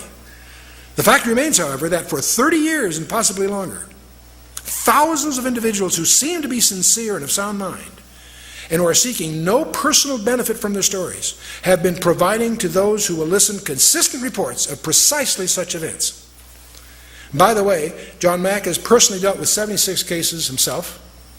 He's profiled others. These are people above average intelligence with no prior psychiatric history that clearly are subject to some kind of trauma.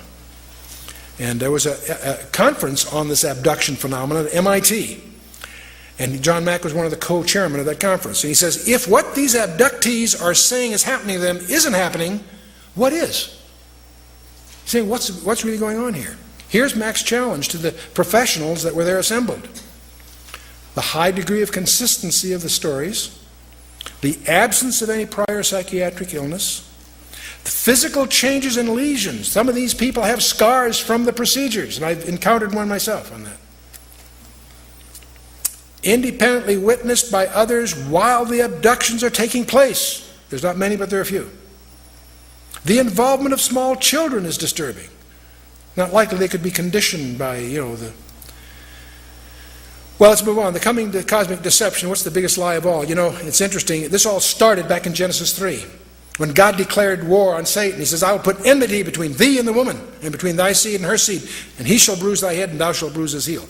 Everybody, and from this verse we get one of the messianic titles of Christ, the seed of the woman. What many people overlook, there's two seeds mentioned here. The other seed is the seed of the serpent.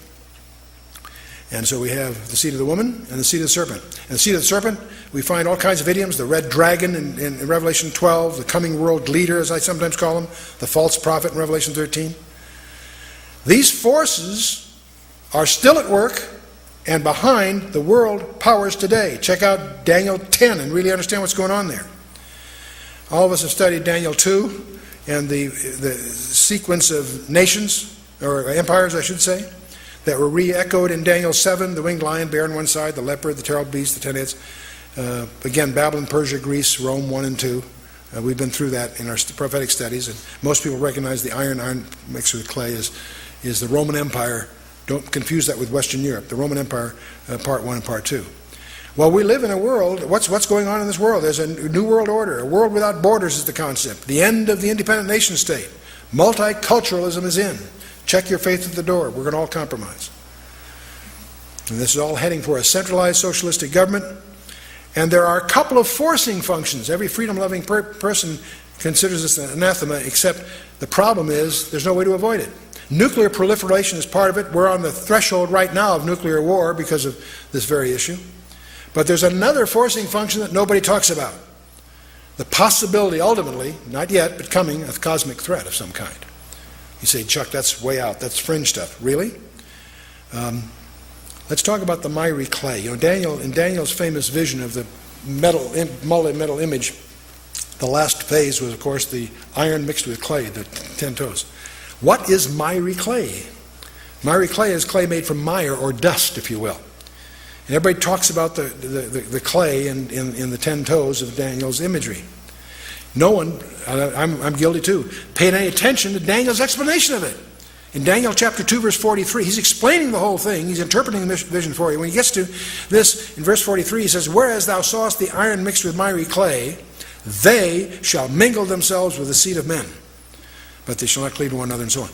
You know, that phrase, I read that 100 times over the last 30 years and didn't hit me until this in-depth study. The miry clay refers to a they. It's a personal pronoun. They shall mingle themselves with the seed of men.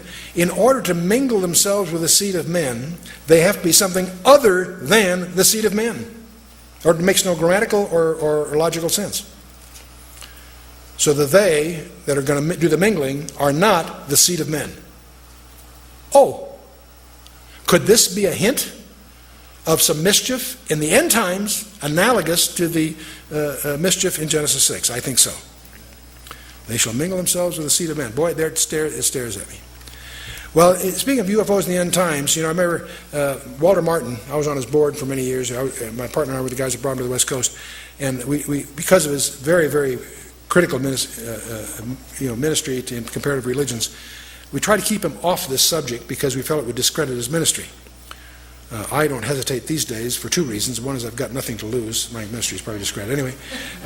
But also times are a little more lucid these days. But in any case, I can remember Walter, using any excuse, he would get to Luke 21:26. And he'd quote this: men's heart failing them for fear, and looking after those things which are coming upon the earth. And whenever he did that, he always gestured with his hand.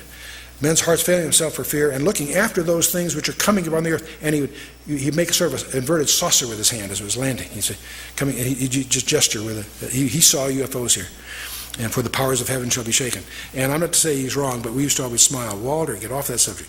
Anyway, but the coming great deception, Jesus opens and closes his Matthew 24 thing. He says, there shall arise false Christs and false prophets, and shall show great signs and wonders, insomuch that if it were possible, they should deceive the very elect. What's going to protect you? Your intellectual background? Your knowledge of physics? No way. No way. If it were possible, they would deceive the very elect. The only thing that can save you from this deception is your spiritual condition by being in Christ.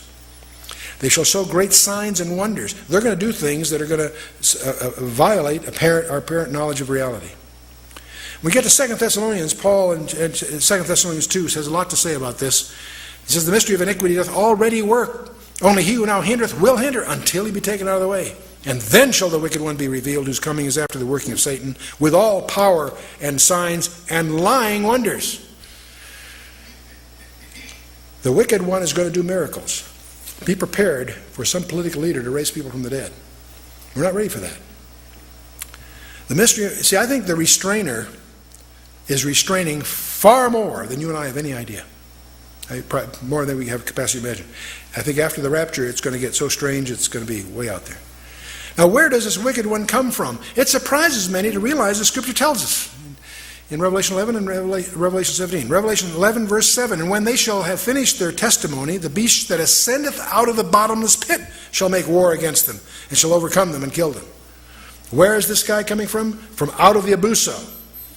So he's not just some political leader that happens to be kind of gifted. No, this guy is empowered by Satan himself. And he's coming out of the abuso himself.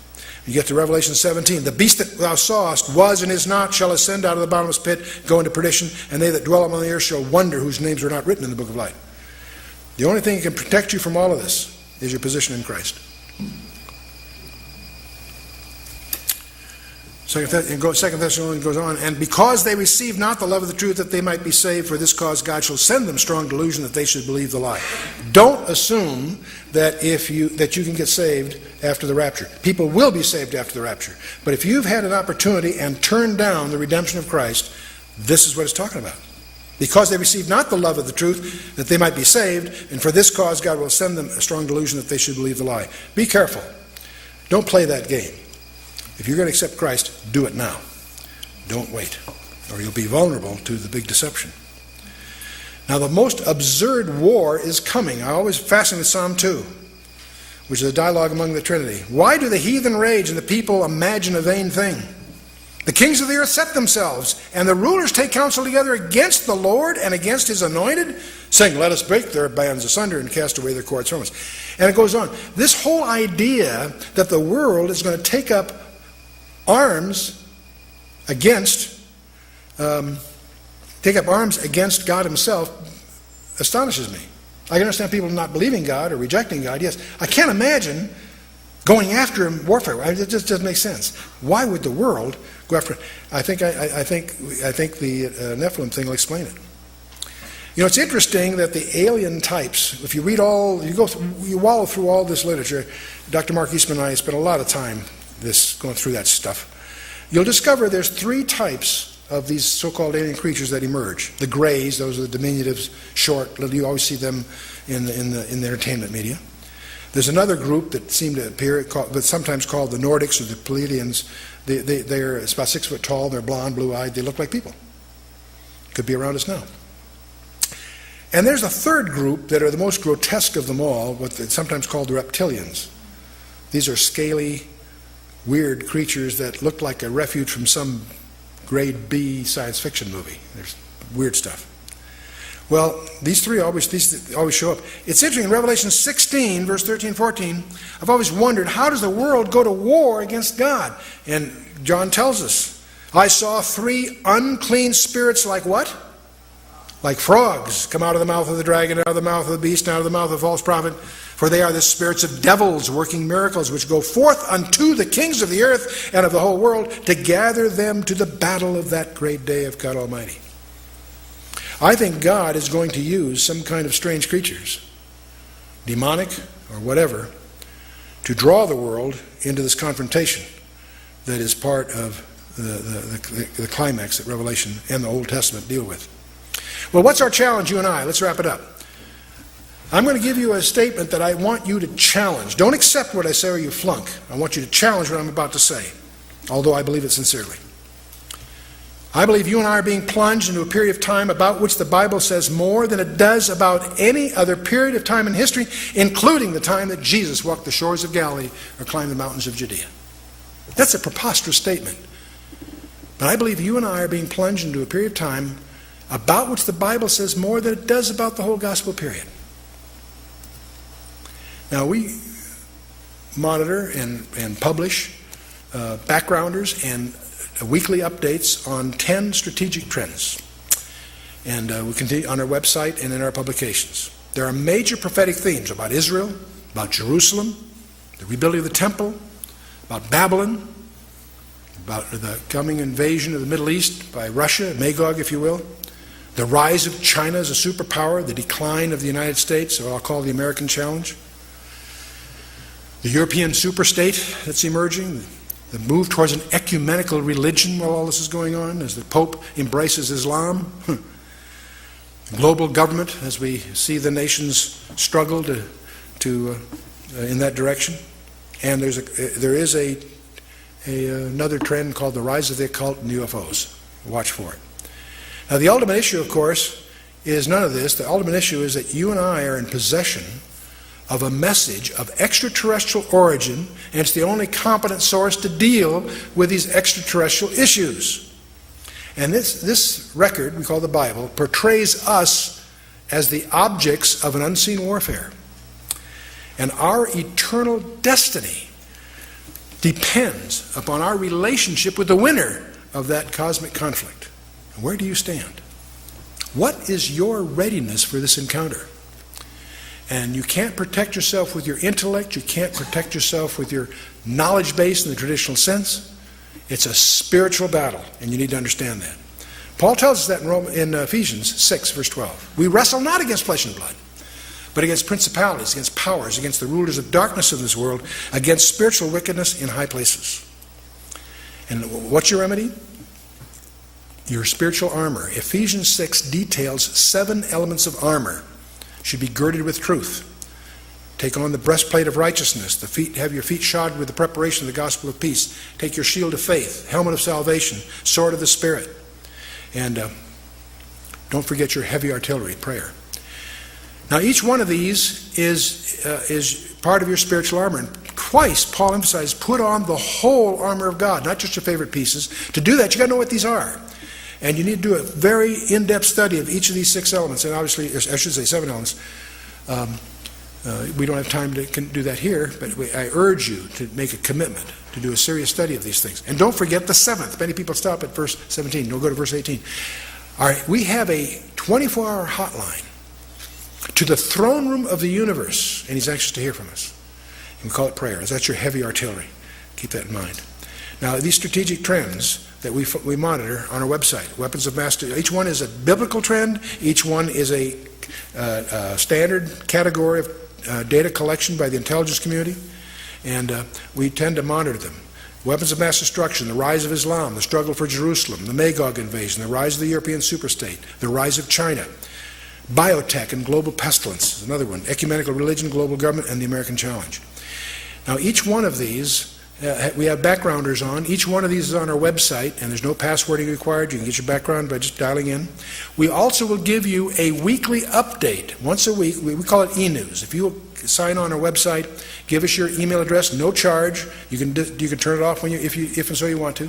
We will send you each week 1-page summary of what happened this week that's biblically relevant, and we'll give you the links as to who's following that competently. No charge. It's part of our ministry to make you aware of the times in which we live and its spiritual ramifications. So what do you do besides this? We also publish, probably the most popular things we've done, Learn the Bible in 24 Hours. It's available as a book, and it's also available as a CD-ROM with over 1,400 computer-animated diagrams. And it will take you from Genesis to Revelation in 24 one-hour sessions. That sounds audacious, but 24 one-hour sessions accompanied by computer-aided diagrams covers a lot of ground. What it'll do is give you a grasp, a respect for the integrity of the whole package, and you'll be able to navigate all the way through whatever issue you may have. If you survive that ordeal, we also publish expositional commentaries on each book of the Bible, verse by verse, with detailed notes, diagrams, and what have you, and they're available on a week-to-week basis or as packages. They're also now available on CD-ROM, which makes them much less expensive and also allows many of them to be accompanied with computer-animated diagrams. We also publish topical briefings. Most of you may be familiar with our briefings. We have probably well over 80, maybe 100 topics. Biblical, scientific, geopolitical, what have you, and we're also starting to get into videos like the one that you're watching. And we have other resources, of course, a monthly news journal that the first year is free if you sign up for that. Our internet site is the flagship of our entire ministry. I encourage you to look it over. It's been much heralded. We're one of the oldest sites on the net, and we have a really talented team. The Lord has really blessed us with both the team and the content and the response to it. The strategic trends, of course, are monitored there. We also publish e-news, which I've mentioned. Those are free, by the way. Emphasize that. Free. We're also a host of the Blue Letter Bible. We participate in its early days. It's English, Hebrew, and Greek text with commentaries, dictionaries, encyclopedias. It's all word searchable. It's all free. But the main thing we have is something that's maybe new to some of you, and that's the Berean Online Fellowship. Many of you are familiar with our K-Rations program. That's where you have a tape-a-week subscription program. It includes a 10-minute update and then a verse-by-verse study on some book of the Bible. Many of you may be familiar with that, and that's still going. And we accompany that, of course, with diagrams and study materials for group study, and you can even arrange to have course credit for that, university recognized. We publish this typically in heirloom edition leather-bound albums. For those that collect them, they have a way to keep them organized, and it is a university-approved level all the way to the PhD level with arrangements we've made. But the thing that we want to announce to you, we have a new program called the Berean Online Fellowship. Each week you get the verse-by-verse study in real audio or MP3, and that includes the notes and so forth. It also includes a weekly global intelligence update, just a little 10-minute what's going on kind of thing. It gives you also access to all our verse-by-verse commentaries in real audio. It's all available to the subscribers, members of the fellowship. You also will get personal update, our news journal, online immediately, and you'll still get your hard copy by mail. But perhaps the most exciting thing is we have online discussion groups. All our members can share and talk about topics, and there's a whole chat room structure behind that. And I participate in that, and so does our staff. And of course, all of this is done in the context of getting university degree credit all the way to the PhD level.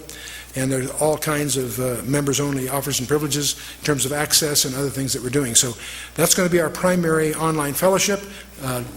Dial up our website, www.khouse.org. O-R-G. No one can pronounce Koinonia House, let alone spell it. Everyone calls us K-House. And our phone number is 1-800-KHOUSE-1, and we encourage you to find out more about what we're doing, because we're here to do one thing, and that's to highlight the biblical relevance of current events, and the hidden agenda is to get you excited about the Word of God, that we can both grow in grace and the knowledge of Him. Because we think the days are short, and we've got to rearrange our priorities to really make them count. God bless you.